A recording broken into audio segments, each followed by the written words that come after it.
What's up, guys? It's Lugo back again with Flex Appeal episode 7. Today we have my push A session, week 2. Um, we had some bench again. One thing I kind of wanted to talk about even before I get into this is like why I'm still doing, squat, bench, and deadlift.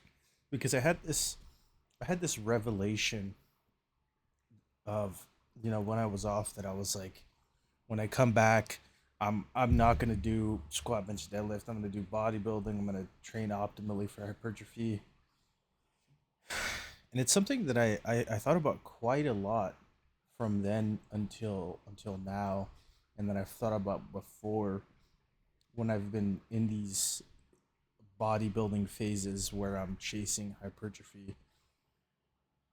But I think one thing that has always stayed constant is that I just enjoy doing squat, bench, and deadlift.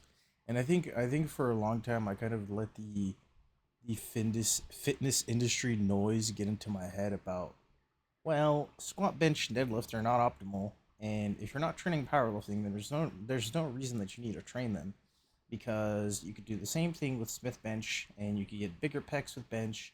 The stability aspect of squat is not very good if you're trying to maximize the growth on your quads, and especially because, if you're not built perfectly for squats, then it's not gonna work. So you might as well do hack squat. Deadlift is not very good because of the stability demands, and you can get the same, lower back development out of doing an RDL or 45-degree back extension. I apologize for the nasal, but it's pretty much how it comes off when somebody says stuff like this, because it's like I think I definitely understand it, and I know that it's not optimal. Whatever the fuck people want to say is optimal in fitness, because at the end of the day, it's like you're most likely going to get the exact same results, and whatever's optimal at the time in the fitness year will consistently and constantly change as it has for the last 25 years. So people can fuck right off. That being said, as I've gone on that tangent, the reason that I still do them, even though it's not optimal and I can't really do them right now, is because I just really like training it, and even if I'm not gonna compete in powerlifting, or I'm never gonna compete in powerlifting ever again, which I think is highly unlikely given the draw that I have to the sport, and the fact that I think natural bodybuilding is quite boring. Uh, and bodybuilding, stepping on stage is quite boring in general. But I think that if I were to never ever sign up for a meet for powerlifting, I would probably still do squat, bench, deadlift, because I really just enjoy the technical aspect of doing those lifts and trying to get better and trying to put more weight on the bar week after week, in the definitive, like, neurotic tracking of kilograms and pounds every week until you get to a point of hitting a PR. And I did this voiceover once already, and I did it again because of the fact that I feel like the first one was just like,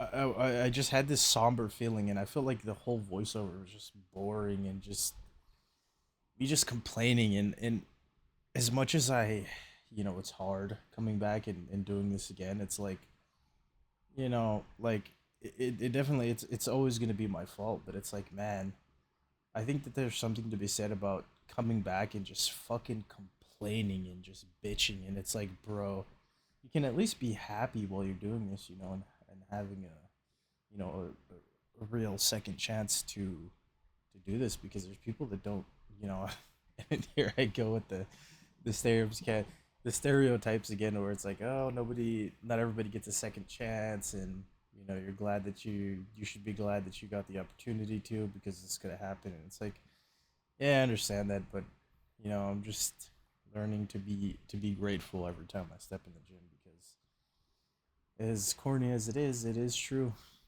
Everybody gets the opportunity to take their health for granted and come back again.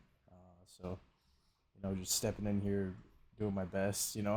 Triceps are blasted.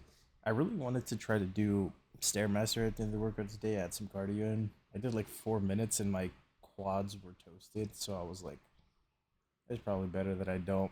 I need to make sure that I'm easing into it because I'm feeling some twinges in certain areas of because I'm going too hard too fast still, and I'm thinking that the weight feels light in my hands, but that's not the point. It's like, are your joints ready for it?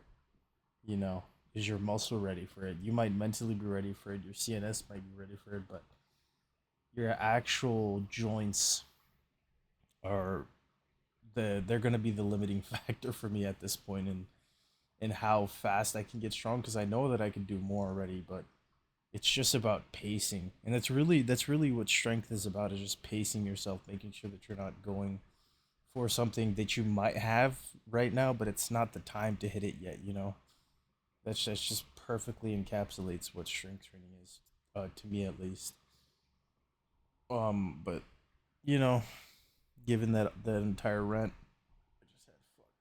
I have some heartburn. Um, given that entire rent that I just went, I'm very glad to be back. Very good, glad to be back on the diet really fast because I definitely feel like the changes are going to come a lot faster than they came last time because I think it took me about 3 months to get fully locked in. Or 4 months maybe. Maybe it was five.